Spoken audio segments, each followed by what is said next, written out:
পানি জীবনের উৎস, সভ্যতার ভিত্তি।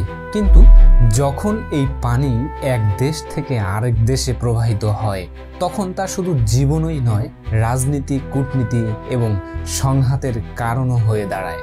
দক্ষিণ এশিয়ায় গঙ্গা, ব্রহ্মপুত্র, সিন্ধুর মতো নদীগুলো কেবল প্রাকৃতিক সম্পদ নয়, এগুলো জাতির গর্ব, অর্থনীতির প্রাণ এবং কখনো কখনো দ্বন্দ্বের বীজ। আজ আমরা যাত্রা শুরু করছি এমন এক অঞ্চলে যেখানে পানির জন্য নীরব যুদ্ধ ইতোমধ্যেই শুরু হয়ে গেছে। দক্ষিণ এশিয়া প্রায় 2 মিলিয়ন মানুষের আবাসভূমি। এই অঞ্চলের হৃৎপিণ্ড হলো এর নদীগুলো, গঙ্গা, ব্রহ্মপুত্র, সিন্ধু এবং মেঘনা। এই নদীগুলো শুধু পানি বয়ে আনে না, বয়ে আনে ইতিহাস, সংস্কৃতি এবং জীবিকা। কৃষকের ধানের ক্ষেত থেকে শুরু করে শিল্প কারখানা, গ্রামের কলঘর থেকে শহরের বিদ্যুৎ কেন্দ্র, সবই নির্ভর করে এই নদীগুলোর উপর। কিন্তু এই নদীগুলোর উৎস এক দেশে আর প্রবাহ ছড়িয়ে পড়েছে অন্য দেশে। তিব্বতের হিমালয় থেকে শুরু হয়ে ভারত, বাংলাদেশ, পাকিস্তান, নেপাল, ভুটানের মধ্য দিয়ে এই পানি প্রবাহিত হয়। এই প্রবাহের সঙ্গে জড়িয়ে আছে জটিল রাজনৈতিক সমীকরণ। কে পাবে কতটুকু পানি, কে নিয়ন্ত্রণ করবে এই জীবন রেখা। পানির জন্য দ্বন্দ্ব নতুন নয়। 1947 সালে ভারত ও পাকিস্তানের বিভাজন শুধু ভূমি ভাগ করেনি, ভাগ করেছে নদীর পানিও। সিন্ধু নদী ব্যবস্থা ছিল এই বিভাজনের কেন্দ্রবিন্দু। 1960 সালে বিশ্বব্যাংকের মধ্যস্থতায় স্বাক্ষরিত হয় সিন্ধু পানি চুক্তি। ভারত পেল 3টি নদী, বিষ্ণু, রবি, শতদ্র। পাকিস্তান পেল সিন্ধু, ঝেলম, চেনাব। এই চুক্তি বিশ্বের অন্যতম সফল পানি বন্টন চুক্তি হিসেবে বিবেচিত হলেও সময়ের সঙ্গে এটি চ্যালেঞ্জের মুখে পড়েছে। কাশ্মীরে ভারতের বাঁধ নির্মাণ, পাকিস্তানের পানি নিরাপত্তা উদ্বেগ, এই চুক্তি আজও 2 দেশের মধ্যে উত্তেজনার কারণ। বাংলাদেশের গল্প ভিন্ন নয়। 1975 সালে ভারত গঙ্গার উপর ফারাক্কা বাঁধ নির্মাণ করে।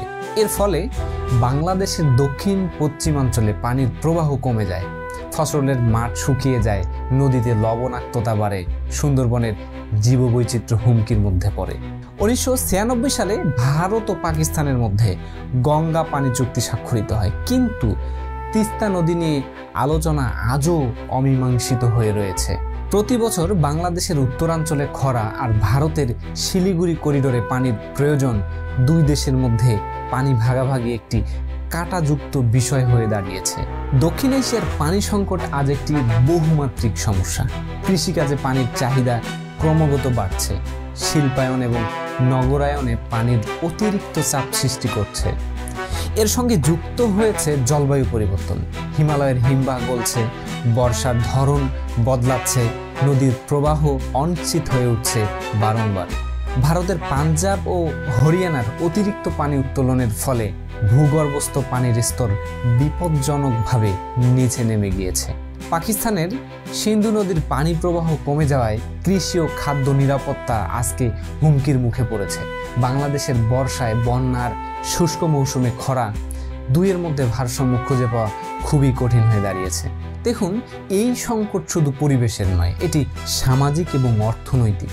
পানির অভাবে গ্রাম থেকে শহরের অভিবাসন বাড়ছে, দারিদ্রতা আরও গভীর হচ্ছে, এমনকি পানির জন্য স্থানীয় দ্বন্দ্বও বাড়ছে। কৃষক বনাম শিল্প, গ্রাম বনাম শহর।